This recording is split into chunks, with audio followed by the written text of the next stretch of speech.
There are so many pour-over methods out there, but today I'm gonna show you one that might be the last one you'll ever need. If that's something you're interested in, then stay tuned because we're starting right now.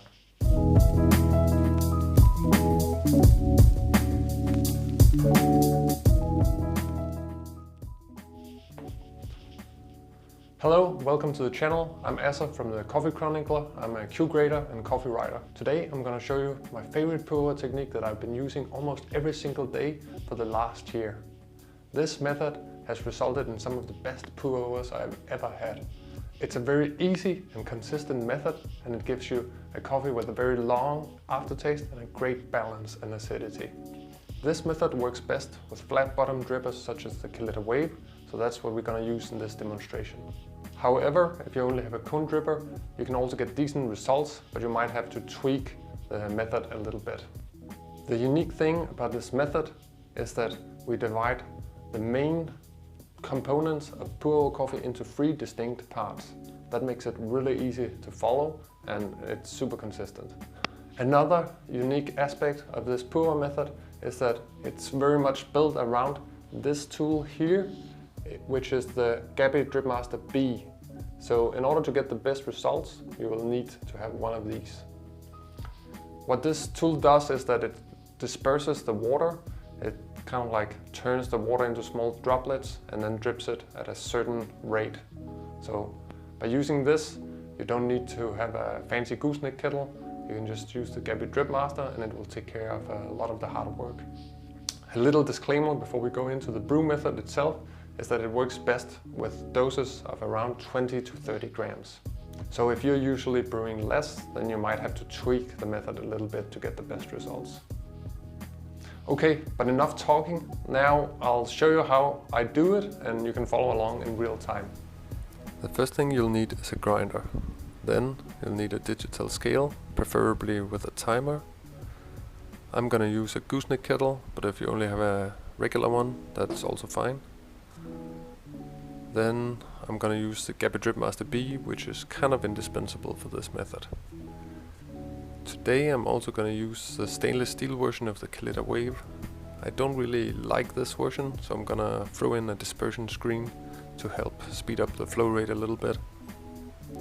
Normally I use the ceramic version of the Kalita, but I dropped it on the floor the other day, so I'm gonna give it a break for now. Now let's talk about the pouring pattern. We're gonna divide the pours into 3 different phases: blooming, agitation and percolation. In each part of the brew you'll know exactly how much to pour. So you're gonna pour 3 times the dose, 5 times the dose and 8 times the dose. Since we're gonna use 25 grams, you'll just need to do the math by yourself, and it's really simple. Another cool thing to remember is that the first 2 pours are gonna make up 50% of the brew, and the last remaining pour will always make up 50% of the brew, no matter how much coffee you'll brew. Okay, then weigh out your beans. We're gonna use exactly 25 grams now to 400 mils. These beans look a little bit dark, but I think that's just a video. Actually, they're more like a light to medium in real life. The grind size you'll need is kind of regular pour-over grind size, maybe just a touch finer.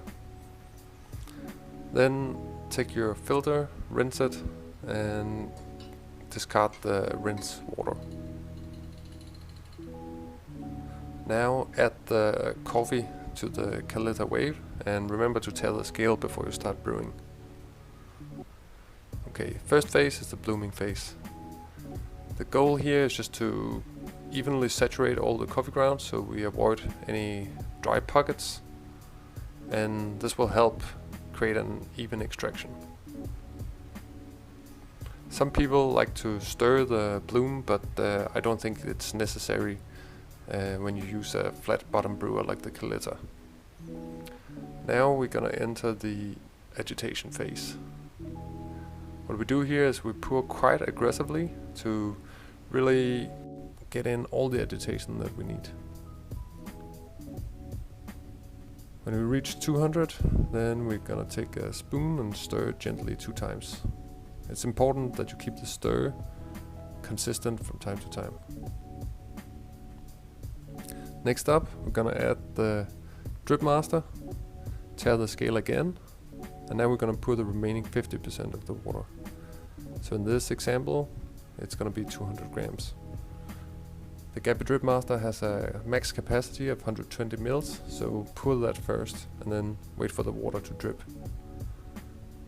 There are two different reservoirs in the Dripmaster, so in the first pour you fill both reservoirs, but in the subsequent pours just fill the center one. This will ensure that it will get proper timing and stretch out the brew time a little bit. So as you can see here, just fill the center reservoir and that will be fine. Let the Gabi Dripmaster do the hard work. This will ensure the long, clean aftertaste of this brewing method. You can lift up the dripper just to check if any grounds are stuck on the side. If they are, just move it a little bit to wash them down again.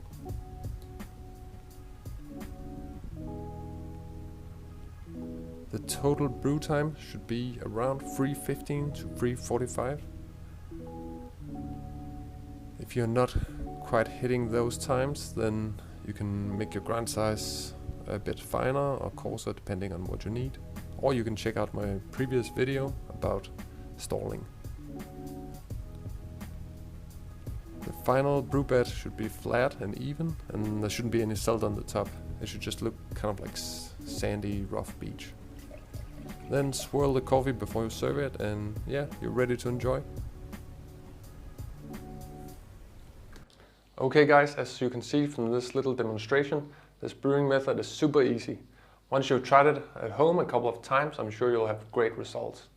If you have any questions or comments, please leave them down below and then I'll get back to you. Also, I should mention that I have a post on my blog where I go into a few more details about this whole brewing method, the philosophy behind it. So if you're curious, you should definitely check that out. This is it for today. I hope you enjoyed and stay caffeinated until next time.